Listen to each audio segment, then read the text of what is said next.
میرے عزیز بچوں، ہم مرزا غالب کے دور کی بات کر رہے تھے، جس کو ہم عہد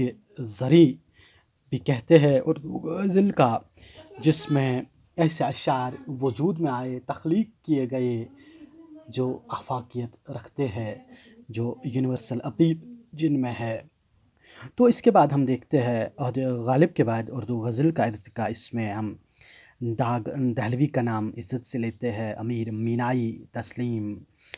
جلال، اسیر، حالی، ثاقب اور عزیز لکھنوی کا نام لیتے ہیں۔ ان شعراء نے بھی اردو غزل کو آگے لے جانے میں اپنا اہم کردار ادا کیا، اور یہ وہ شعراء تھے جنہوں نے اس زمانے میں شاعری کی جب اردو غزل پہ کچھ طرح سے مخالفت بھی ہونے لگی تھی، کچھ اس حوالے سے کہا بھی جاتا تھا، لیکن انہوں نے اس کو، جس میں حسرت کا نام، حسرت موہانی کا نام عزت اور احترام سے لینا چاہوں گا، کہ انہوں نے اس سلسلے کو آگے بڑھایا، اور انہوں نے کس طریقے سے اردو غزل کی مشعل کو آگے لیا۔ حالانکہ مخالفت بھی تھی، اس حوالے سے کہا جانے لگا کہ اس میں کچھ نہیں ہے، اس کی گردن مار دینی چاہیے، اس میں غل و بلبل کی تعریف کے سوا کچھ اور نہیں رکھا ہے۔ لیکن اس زمانے میں بھی ان شعراء نے اس طریقے کے خدمات انجام دیے، اس طریقے سے یہ لوگ چلے کہ اردو غزل کا جو دائرہ تھا وہ آگے بڑھتا گیا۔ اس کی عظمت اور اس کی اہمیت میں کسی طرح کی کمی واقع نہیں ہوئی، بلکہ یہ سلسلہ جاری رہا، اور آج کے دور تک اردو شاعری کو اردو غزل ہی تصور کیا جاتا ہے۔ تو پھر ہم جدید دور میں آپ جب آتے ہیں تو ہم نام لیتے ہیں حسرت کا،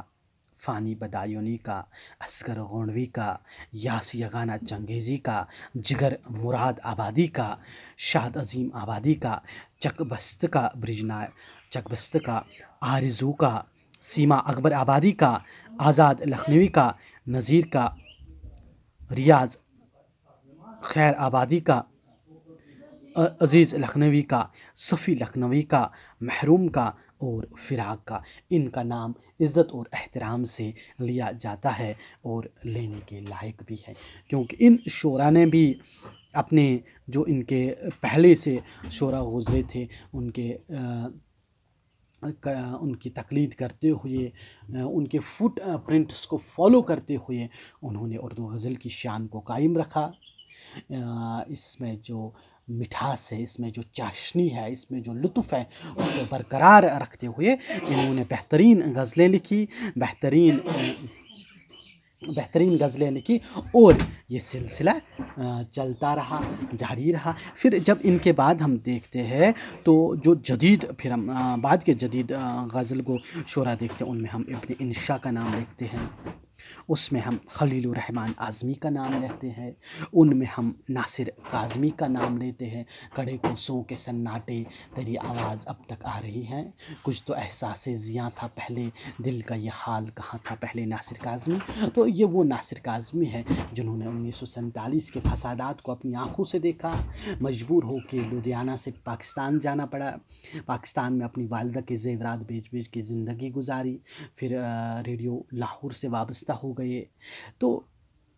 یہ وہ شعراء تھے جنہوں نے اردو غزل کی مٹھاس کو، اردو غزل کی روح کو باقی رکھا۔ مجروح سلطان پوری کا نام میں لینا چاہوں گا۔ اسی طرح سے ہمارے پاس جو بعد کے نام آتے ہیں، ان میں عبدالحمید ادم کا نام، اسی طرح سے حبیب جالب کا نام لینا چاہوں گا، عزیز حامد مدنی کا نام لینا چاہوں گا، سلیم اختر کا نام لینا چاہوں گا، اسی طرح سے احمد فراز،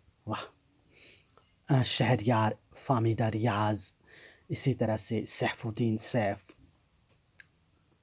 اسی طرح سے حفیظ ہوشیار پوری، مجید امجد، باقر مہدی، وحید اختر، جون ایلیا، مظہر امام۔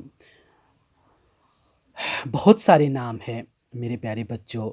جنہوں نے اردو غزل کی دنیا میں اپنا نام روشن کیا۔